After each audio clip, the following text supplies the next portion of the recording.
Thanks, We now have with co-panelists. us Nirupa. She's back with us. Ms. Nirupa Shankar, Executive Director, Brigade Enterprises Limited. There was a technical glitch yesterday, and we're trying to get Nirupa back to share how Proptech can help get sustainability within the real estate industry. Nirupa, are you there? And can we have the slides up, please? Yes, Neetu, can you hear me? Yes, perfect. Hopefully we're third time lucky. We'll share your slides. Yeah. Okay, so I know we're a little late on time, so I'll get right to it, Neetu. Thanks for having me. Good evening, everyone. So the talk is just going to be a little bit on the PropTech space in India thus far.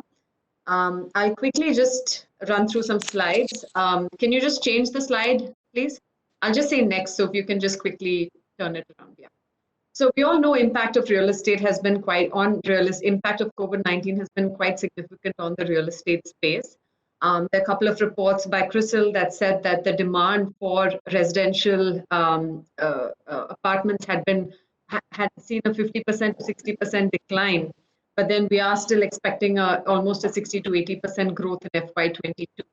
That said, I think while there was a decline in the market, the market share of the top 10 developers increased, while probably some of the smaller scale developers had faced a lot of hardship. Next slide. Similarly, for the office space, while the rental vacancy rate rentals decreased and expecting to decrease by about 4 to 5%, but the vacancy rate is set to increase by about 5 to 10%. So the commercial space is doing relatively all right compared to, say, the retail space, which is seeing, say, a 40 to 50% decline in their revenue because of the waivers that have had to be given to many retailers. Next slide.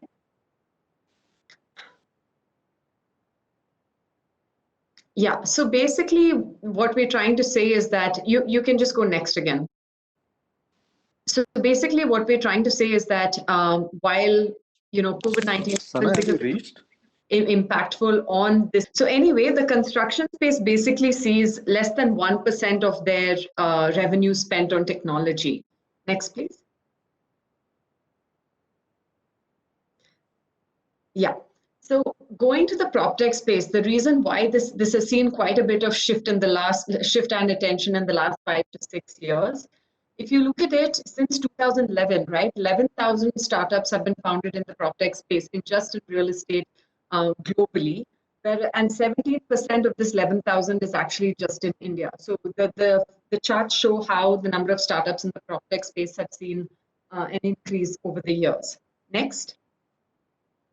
The good news is that 13% of these startups are actually 13% of all these startups have been funded. So there's been $60 billion of funding that has been invested in this space over the last 5 years globally, of which India has actually received 5% of the overall global funding. That means about $3.5 billion is what India has received in the last 5 years.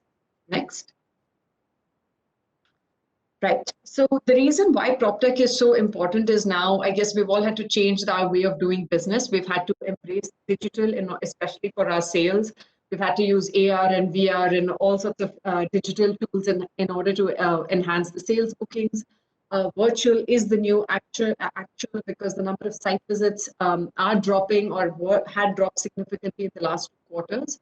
And of course, brand becomes paramount, right? Because in this time of crisis, the people, when they're investing their monies, they want to make sure that they are investing it in a very credible brand. Next.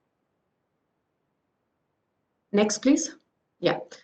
So the interesting trends that we have seen in the PropTech space, for instance, with the residential side of it, we've seen a lot of startups in the VR space that are helping the sales part of it. We've seen a lot of PropTech, say, in the CRM space to improve the conversion ratio using big data and analytics, because we all know that developers spend a significant amount of their money on their marketing tools and trying to generate a good CRM tool will help in figuring out which are the most prospective leads and help us to focus our marketing budgets on that.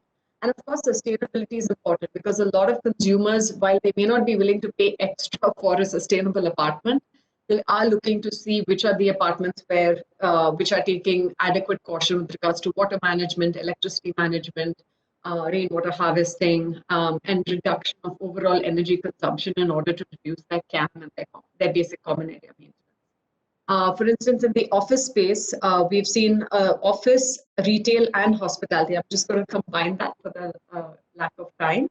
Basically, what we're seeing is a lot of startups in the contactless space, right? So contactless asset management in the retail, how do you shop virtually? How do you pay virtually? And in hospitality, obviously, how do you check in virtually or not virtually, but without any contact with anybody? Sanitation is obviously becoming very important.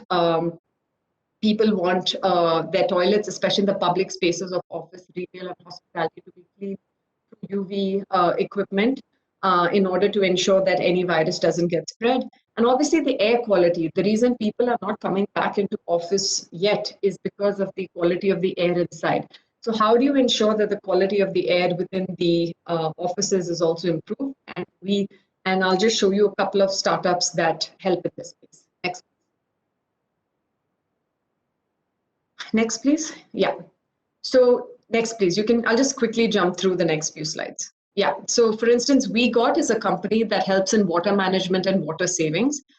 Till date, what they come and do is they actually save the amount of water leakage in a building by monitoring how much of water is being used in each and every apartment.